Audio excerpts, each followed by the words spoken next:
محافظ دستے کا کمانڈر خیمے میں آیا اور اطلاع دی کہ محافظ کچھ لڑکیوں اور آدمیوں کو ساتھ لائے ہیں۔ سلطان ایوبی باہر نکلے، ان کے 3 سالار بھی ساتھ تھے۔ باہر 5 آدمی کھڑے تھے جن کے لمبے چوغے، دستاریں اور ڈیل ڈول بتا رہی تھی کہ تاجر ہیں اور سفر میں ہیں۔ ان کے ساتھ 7 لڑکیاں تھیں، 7 جوان تھیں اور ایک سے بڑھ کر خوبصورت۔ ان محافظوں میں سے ایک نے، جو سلطان پر تیر چلانے والے کی تلاش میں گئے تھے، بتایا کہ انہوں نے تمام علاقہ چھان مارا، انہیں کوئی آدمی نظر نہیں آیا۔ دور پیچھے گئے تو یہ لوگ 3 اونٹوں کے ساتھ ڈیرا ڈالے ہوئے تھے۔ کیا ان کی تلاشی لی ہے؟ ایک سالار نے پوچھا۔ لی ہے، محافظ نے جواب دیا۔ یہ کہتے ہیں کہ یہ تاجر ہیں، ان کا سارا سامان کھلوا کر دیکھا ہے، جامع تلاشی بھی لیے، ان کے پاس ان خنجروں کے سوا کوئی ہتھیار نہیں۔ اس نے 5 خنجر سلطان ایوبی کے قدموں میں رکھ دیے۔ ہم مراکش کے تاجر ہیں، ایک تاجر نے کہا، سکندریہ تک جائیں گے۔ 2 روز گزرے، ہمارا قیام یہیں سے 10 کوس پیچھے تھا۔ پرسوں شام یہ لڑکیاں ہمارے پاس آئیں، ان کے کپڑے بھیگے ہوئے تھے۔ انہوں نے بتایا کہ یہ سسلی کی رہنے والی ہیں۔ انہیں عیسائی فوج کا ایک کماندار گھروں سے پکڑ کر ساتھ لایا اور ایک بحری جہاز میں جا سوار کیا۔ ان کے ماں باپ غریب ہیں۔ یہ کہتے ہیں کہ بے شمار جہاز اور کشتیاں چل پڑیں۔ لڑکیوں والے جہاز میں چند اور کماندار قسم کے آدمی تھے اور ان کی فوج بھی تھی۔ وہ سب ان لڑکیوں کے ساتھ شراب پی کر عیش و عشرت کرتے رہے۔ اس ساحل کے قریب آئے تو جہازوں پر آگ کے گولے گرنے لگے۔ تمام لوگ جہاز سے سمندر میں کودنے لگے۔ ان لڑکیوں کو انہوں نے ایک کشتی میں بٹھا کر جہاز سے سمندر میں اتار دیا۔ یہ بتاتی ہیں کہ انہیں کشتیاں چلانی نہیں آتی تھیں۔ کشتی سمندر میں ڈولتی اور بھٹکتی رہی، پھر ایک روز خود ہی ساحل سے آ لگی۔ ہمارا قیام ساحل کے ساتھ تھا، یہ ہمارے پاس آ گئی۔ بہت ہی بری حالت میں تھی۔ ہم نے انہیں پناہ میں لے لیا۔ انہیں ہم دھدکار تو نہیں سکتے تھے۔ ہمیں کچھ سمجھ میں نہیں آ رہی تھی کہ ان کا کیا کریں۔ پیچھے پڑاؤ سے یہاں تک انہیں ساتھ لائے ہیں۔ یہ سوار آ گئے اور ہمارے سامان کی تلاشی لینے لگے۔ ہم نے ان سے تلاشی کی وجہ پوچھی تو انہوں نے بتایا کہ سلطان صلاح الدین امیر مصر کا حکم ہے۔ ہم نے ان کی منت سماجت کی کہ ہمیں اپنے سلطان کے حضور لے چلو۔ ہم عرض کریں گے کہ ان لڑکیوں کو اپنی پناہ میں لے لیں۔ ہم سفر میں ہیں، انہیں کہاں کہاں لیے پھریں گے۔ لڑکیوں سے پوچھا تو وہ سسلی کی زبان بول رہی تھیں۔ وہ ڈری ڈری سی لگتی تھیں۔ ان میں سے 2-3 اکٹھی ہی بولنے لگیں۔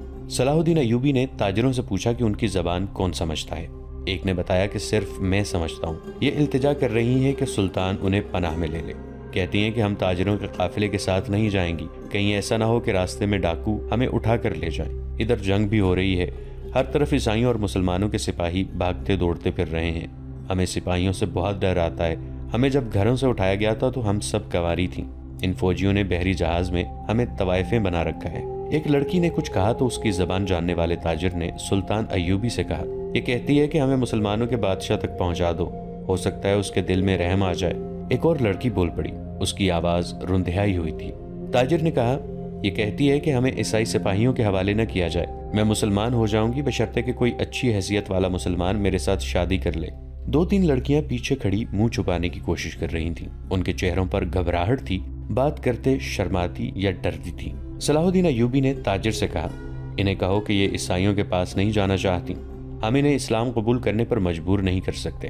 یہ لڑکی جو کہہ رہی ہے کہ مسلمان ہو جائے گی بشرطے کہ کوئی مسلمان اس کے ساتھ شادی کر لے، اسے کہو کہ میں اس کی پیشکش قبول نہیں کر سکتا، کیونکہ یہ خوف اور مجبوری کے عالم میں اسلام قبول کرنا چاہتی ہے۔ انہیں بتاؤ کہ انہیں مجھ پر اعتماد ہے تو میں انہیں اسلام کی بیٹیوں کی طرح پناہ میں لیتا ہوں۔ اپنے دارالحکومت میں جا کر یہ انتظام کر دوں گا کہ انہیں عیسائی راہبوں یا کسی پادری کے پاس بھجوا دوں گا۔ پادری یروشلم میں ہوں گے۔ دوسری صورت یہ ہے کہ سب عیسائی قیدیوں کو آزاد کر دیا جائے گا تو میں کوشش کروں گا کہ ان کی شادیاں قابل اعتماد اور اچھی حیثیت کے قیدیوں کے ساتھ کر دوں۔ انہیں یہ بھی بتا دو کہ کسی مسلمان کو ان سے ملنے کی اجازت نہیں ہوگی اور نہ انہیں اجازت ہوگی کہ کسی مسلمان سے ملیں۔ ان کی ضروریات اور عزت کا خیال رکھا جائے گا۔ تاجر نے لڑکیوں کو ان کی زبان میں سلطان ایوبی کی ساری باتیں بتائیں تو ان کے چہروں پر رونق آ گئی۔ وہ ان شرائط پر رضامند ہو گئیں۔ تاجر شکریہ ادا کر کے چلے گئے۔ صلاح الدین ایوبی نے لڑکیوں کے لیے الگ خیمے لگانے اور خیمے کے باہر ہر وقت ایک سنتری موجود رہنے کا حکم دیا۔ وہ خیمے کی جگہ بتانے ہی لگے تھے کہ 6 صلیبی قیدی سلطان ایوبی کے سامنے لائے گئے۔ وہ بہت ہی بری حالت میں تھے۔ ان کے کپڑے بھیگے ہوئے تھے، کپڑوں پر خون بھی تھا اور ریت بھی۔ ان کے چہرے لاشوں کے مانند تھے۔ ان کے متعلق بتایا گیا کہ 1.5-2 میل دور ساحل پر بے سود پڑے تھے۔ وہ ٹوٹی ہوئی کشتیوں پر تیر رہے تھے۔ ایک دن کشتی پانی بھر جانے سے ڈوب گئی۔ یہ سب تیر کر ساحل تک پہنچے۔ کشتی میں 22 آدمی سوار ہوئے تھے، صرف یہ 6 زندہ بچے، ان سے چلا نہیں جاتا تھا۔ یہ صلیبی لشکر کے سپاہی تھے۔ یہ سب دھڑام سے بیٹھ گئے۔ ان میں سے ایک چہرے مہرے سے لگتا تھا کہ معمولی سپاہی نہیں ہے۔ وہ کراہ رہا تھا، اس کے کپڑوں پر خون کا ایک دھبا بھی نہ تھا، مگر زخمیوں سے زیادہ تکلیف میں معلوم ہوتا تھا۔ اس نے 7 لڑکیوں کو غور سے دیکھا اور پھر کراہنے لگا۔ یہ سلطان ایوبی کا حکم تھا کہ ہر ایک قیدی اسے دکھایا جائے۔ چونکہ قیدی ابھی تک سمندر سے بچ کر نکل ہی رہے تھے، اس لیے ہر ایک قیدی سلطان ایوبی کے سامنے لایا جاتا تھا۔ سلطان نے ان قیدیوں کو بھی دیکھا، کسی سے کوئی بات نہ کی، البتہ اس قیدی کو جو سب سے زیادہ کرا رہا تھا اور جس کے جسم پر کوئی زخم بھی نہ تھا، سلطان نے غور سے دیکھا اور آہستہ سے اپنے سالاروں سے کہا، علی بن سفیان ابھی تک نہیں آیا۔ ان تمام قیدیوں سے جو اب تک ہمارے پاس آ چکے ہیں بہت کچھ پوچھنا ہے، ان سے معلومات لینی ہے۔ انہوں نے اس قیدی کی طرف دیکھ کر کہا، یہ آدمی کماندار معلوم ہوتا ہے، اسے نظر میں رکھنا اور جب علی بن سفیان آئے تو اسے کہنا کہ اس سے تفصیلی پوچھ گچھ کرے۔ معلوم ہوتا ہے اسے اندر کی چوٹیں آئی ہیں، شاید پسلیاں ٹوٹی ہوئی ہیں۔ انہیں فوراً زخمی قیدیوں کے خیموں میں پہنچا دو، انہیں کھلاؤ پلاؤ اور ان کی مرہم پٹی کرو۔ قیدیوں کو اس طرف لے جایا گیا جہاں صرف زخمی قیدیوں کے خیمے تھے۔ لڑکیاں انہیں جاتا دیکھتی رہیں، پھر ان لڑکیوں کو بھی لے گئے۔ فوج کے خیموں سے تھوڑی دور لڑکیوں کے لیے خیمہ نصب کیا جا رہا تھا، وہاں سے کوئی 100 قدم اور زخمی قیدیوں کے خیمے تھے۔ وہاں بھی ایک خیمہ گاڑا جا رہا تھا اور 6 نئے زخمی قیدی زمین پر لیٹے ہوئے تھے۔ لڑکیاں ان کی طرف دیکھ رہی تھیں۔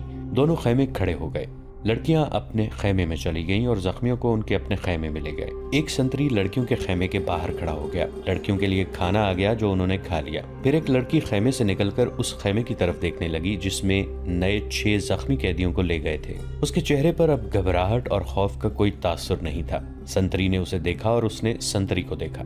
لڑکی نے مسکرا کر اشارہ کیا کہ وہ زخمیوں کے خیمے کی طرف جانا چاہتی ہے۔ سنتری نے سر ہلا کر اسے روک دیا۔ لڑکیوں کو خیمے سے دور جانے یا کسی سے ملنے کی اجازت نہیں تھی۔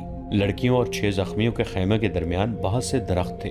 بائیں طرف مٹی کا ایک ٹیلا تھا جس پر جھاڑیاں تھیں۔ سورج غروب ہو گیا، پھر رات تاریک ہونے لگی۔ کیمپ کے غل غپاڑے پر نیند غالب آنے لگی اور پھر زخمیوں کے کراہنے کی آوازیں رات کے سکوت میں کچھ زیادہ ہی صاف سنائی دینے لگیں۔ دور پرے بحر روم کا شور دبی دبی مسلسل گونج کی طرح سنائی دے رہا تھا۔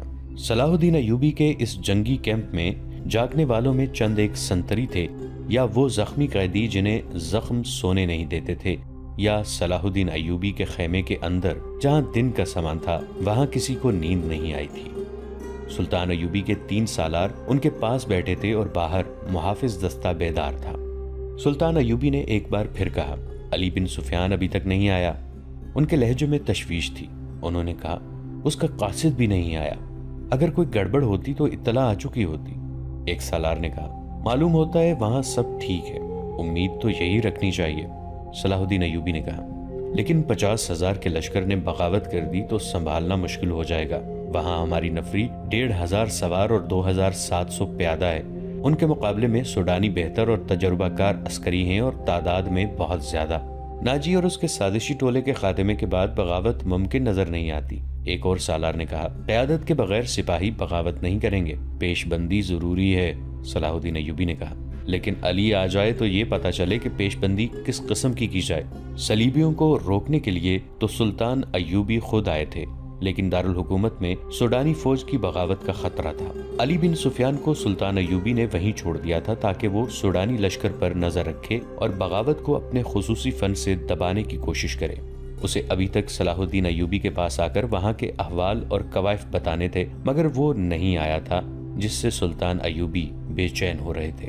جب وہ اپنے سالاروں کے ساتھ قاہرہ کی صورتحال سے متعلق باتیں کر رہے تھے، ان کا تمام کیمپ گہری نیند سو چکا تھا، مگر وہ 7 لڑکیاں جاگ رہی تھیں جنہیں سلطان ایوبی نے پناہ میں لے لیا تھا۔ ایک بار سنتری نے خیمے کا پردہ اٹھا کر دیکھا، اندر دیا جل رہا تھا۔ پردہ ہٹتے ہی لڑکیاں خراٹے لینے لگیں۔ سنتری نے دیکھا کہ وہ پوری ساتھ ہیں اور سو رہی ہیں تو اس نے پردہ گرا دیا اور خیمے کے ساتھ لگ کر بیٹھ گیا۔ خیمے کے پردے کے ساتھ جو لڑکی تھی اس نے نیچے سے پردہ ذرا اوپر اٹھایا، پردہ آہستہ سے چھوڑ کر اس نے ساتھ والی کے کان میں کہا، بیٹھ گیا ہے۔ ساتھ والی نے اگلی لڑکی کے کان میں کہا، بیٹھ گیا ہے، اور اسی طرح کانوں کانوں یہ اطلاع 7 لڑکیوں تک پہنچ گئی کہ سنتری بیٹھ گیا ہے۔ ایک لڑکی جو خیمے کے دوسرے دروازے کے ساتھ تھی آہستہ سے اٹھ بیٹھی اور بستر سے نکل گئی۔ بستر زمین پر بچھے تھے۔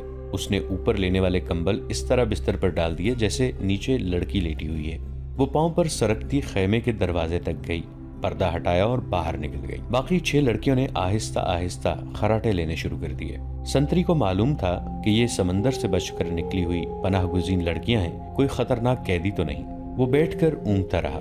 لڑکی دبے پاؤں ایسے رخ پر ٹیلے کی طرف چلی گئی جس رخ سے اس کے اور سنتری کے درمیان خیمہ حائل رہا۔ ٹیلے کے پاس پہنچ کر اس نے خیمے کا رخ کر لیا جس میں 6 نئے قیدی رکھے گئے تھے۔ رات تاریک تھی، وہاں کچھ درخت تھے۔ سنتری اب ادھر دیکھتا بھی تو اسے لڑکی نظر نہ آتی۔ لڑکی بیٹھ گئی اور پاؤں پر سرک سرک کر آگے بڑھنے لگی۔ آگے ریت کی ڈھیریاں سی تھیں، وہ ان کی اوٹ میں سرکتی ہوئی خیمے کے قریب پہنچی، مگر وہاں ایک سنتری ٹہل رہا تھا۔ لڑکی ایک ڈھیری کے پاس لیٹ گئی۔ سنتری اسے سیاہ سائے کی طرح نظر آ رہا تھا۔ اب وہ 2 سنتریوں کے درمیان تھی، ایک اس کے اپنے خیمے کا اور دوسرا زخمیوں کے خیمے کا۔ ڈر یہ تھا کہ زخمیوں کا سنتری اس طرف آ گیا تو وہ پکڑی جائے گی۔ بہت دیر انتظار کے بعد سنتری دوسرے زخمیوں کی طرف چلا گیا۔ لڑکی ہاتھوں اور گھٹنوں کے بل چلتی خیمے تک پہنچ گئی اور پردہ اٹھا کر اندر چلی گئی۔ اندر اندھیرا تھا، 2-3 زخمی آہستہ آہستہ کراہ رہے تھے۔ شاید ان میں سے کسی نے خیمے کا پردہ اٹھتا دیکھ لیا تھا۔ اس نے نحیف آواز میں پوچھا، کون ہے؟ لڑکی نے منہ سے شش کی لمبی آواز نکالی اور سرگوشی میں پوچھا، رابن کہاں ہے؟ اسے جواب ملا، ادھر سے تیسرا۔ لڑکی نے تیسرے آدمی کے پاؤں ہلائے تو آواز آئی، کون ہے؟ لڑکی نے جواب دیا، موبی۔ رابن اٹھ بیٹھا، ہاتھ لمبا کر کے لڑکی کو بازو سے پکڑا اور اسے اپنے بستر میں گھسیٹ لیا۔ اسے اپنے پاس بٹھایا اور کمبل ڈال دیا۔ سنتری نہ آئے، میرے ساتھ لگی رہو۔ اس نے لڑکی کو اپنے ساتھ لگا لیا اور کہا، میں اس اتفاق پر حیران ہو رہا ہوں کہ ہماری ملاقات ہو گئی ہے۔ یہ ایک معجزہ ہے جس سے ظاہر ہوتا ہے کہ خدا یسوع مسیح کو ہماری کامیابی منظور ہے۔ ہم نے بہت بری شکست کھائی ہے لیکن یہ سب دھوکہ تھا۔ یہ وہی زخمی قیدی تھا جو دوسرے سے الگ تھلگ اور چہرے مہرے اور جسم جثے سے معمولی سپاہی نہیں بلکہ اعلیٰ رتبے کا لگتا تھا۔ صلاح الدین ایوبی نے بھی کہا تھا کہ یہ کوئی معمولی سپاہی نہیں، اس پر نظر رکھنا۔ علی بن سفیان اس سے تفتیش اور تحقیقات کرے گا۔ تم کتنے کچھ زخمی ہو؟ لڑکی نے اس سے پوچھا، کوئی ہڈی تو نہیں ٹوٹی؟ میں بالکل ٹھیک ہوں، رابن نے جواب دیا، خراش تک نہیں آئی۔ انہیں بتایا کہ اندر کی چوٹیں اور سینے کے اندر شدید درد ہے، لیکن میں بالکل تندرست ہوں۔ پھر یہاں کیوں آ گئے ہو؟ لڑکی نے پوچھا۔ میں نے بہت کوشش کی کہ مصر میں داخل ہو جاؤں اور سوڈانی لشکر تک پہنچ سکوں، لیکن ہر طرف اسلامی فوج پھیلی ہوئی ہے، کوئی راستہ نہیں ملا۔ ان 5 زخمیوں کو اکٹھا کیا، ان کے ساتھ زخمی بن کر یہاں آ گیا۔ اب فرار کی کوشش کروں گا جو ابھی ممکن نظر نہیں آتی۔ اس نے ذرا غصے سے کہا، مجھے 2 سوالوں کا جواب دو۔ ایوبی کو میں نے زندہ دیکھا ہے، کیوں؟ کیا تیر ختم ہو گئے تھے یا وہ حرام خور بزدل ہو گئے ہیں؟ اور دوسرا سوال یہ کہ تم 7 کی 7 لڑکیاں مسلمانوں کی قید میں کیوں آ گئیں؟ کیا وہ 5 مر گئے ہیں یا بھاگ گئے ہیں؟ وہ زندہ ہیں رابن، موبی نے کہا۔ تم کہتے ہو خدا یسوع مسیح کو ہماری کامیابی منظور ہے، لیکن میں یہ کہتی ہوں کہ ہمارا خدا ہمیں کسی گناہ کی سزا دے رہا ہے۔ صلاح الدین اس لیے زندہ ہے کہ تیر اس کے پاؤں کے درمیان ریت میں لگا تھا۔ کیا تیر کسی لڑکی نے چلایا تھا؟ رابن نے پوچھا۔ کرسٹوفر کہاں تھا؟ اسی نے چلایا تھا، مگر کرسٹوفر کا تیر خطا گیا؟ رابن نے حیرت سے تڑپ کر پوچھا۔ وہ کرسٹوفر جس کی تیر اندازی نے شاہ آگسٹس کو حیران کر دیا، اس کی ذاتی تلوار انعام میں لی تھی، یہاں آ کر اس کا نشانہ اتنا چوک گیا کہ 6 فٹ لمبا اور 3 فٹ چوڑا صلاح الدین اس کے تیر سے بچ گیا۔ بدبخت کے ہاتھ ڈر سے کانپ گئے ہوں گے، فاصلہ زیادہ تھا، موبی نے کہا۔ اور کرسٹوفر کہتا تھا کہ تیر کمان سے نکلنے ہی لگا تھا کہ کھلی ہوئی آنکھ میں مچھر پڑ گیا، اسی حالت میں اس کا تیر نکل گیا۔ پھر کیا ہوا؟ جو ہونا چاہیے تھا، موبی نے کہا۔ صلاح الدین ساحل پر گیا تو اس کے ساتھ 3 کمانڈر تھے اور 4 محافظوں کا دستہ تھا۔ وہ ہر طرف پھیل گئے۔ یہ تو ہماری خوش قسمتی تھی کہ علاقہ چٹانی تھا۔ کرسٹوفر بچ کے نکل آیا اور پھر ہمیں اتنا وقت مل گیا کہ ترکش اور کمان ریت میں دبا کر اوپر اونٹ بٹھا دیا۔ سپاہی آ گئے تو کرسٹوفر نے انہیں بتایا کہ وہ 5 مراکش کے تاجر ہیں اور یہ لڑکیاں سمندر سے نکل کر ہماری پناہ میں آئی ہیں۔ مسلمان سپاہیوں نے ہمارے سامان کی تلاشی لی، انہیں تجارتی سامان کے سوا کچھ نہیں ملا۔ وہ ہم سب کو سلطان ایوبی کے سامنے لے گئے۔ ہم نے یہ ظاہر کیا کہ ہم سسلی کی زبان کے سوا اور کوئی زبان نہیں جانتی۔ کرسٹوفر نے ایوبی سے کہا کہ وہ ہماری زبان جانتا ہے۔ ہم 7 لڑکیوں نے چہروں پر گھبراہٹ اور خوف پیدا کر لیا۔ موبی نے رابن کو وہ ساری باتیں بتائیں جو سلطان ایوبی کے ساتھ ہوئی تھیں۔ یہ 7 لڑکیاں اور 5 آدمی جو مراکشی تاجروں کے بھیس میں تھے، حملے سے 2 روز پہلے ساحل پر اتارے گئے تھے۔ 5 آدمی صلیبیوں کے تجربہ کار جاسوس اور کمانڈو تھے اور لڑکیاں بھی جاسوس تھیں۔ جاسوسی کے علاوہ ان کے ذمے یہ کام بھی تھا کہ مسلمان سالاروں کو اپنے جال میں پھانسیں۔ وہ خوبصورت تو تھیں ہی، انہیں جاسوسی اور ذہنوں کی تخریب کاری کی خاص ٹریننگ دی گئی تھی۔ اس ٹریننگ میں اداکاری خاص طور پر شامل تھی۔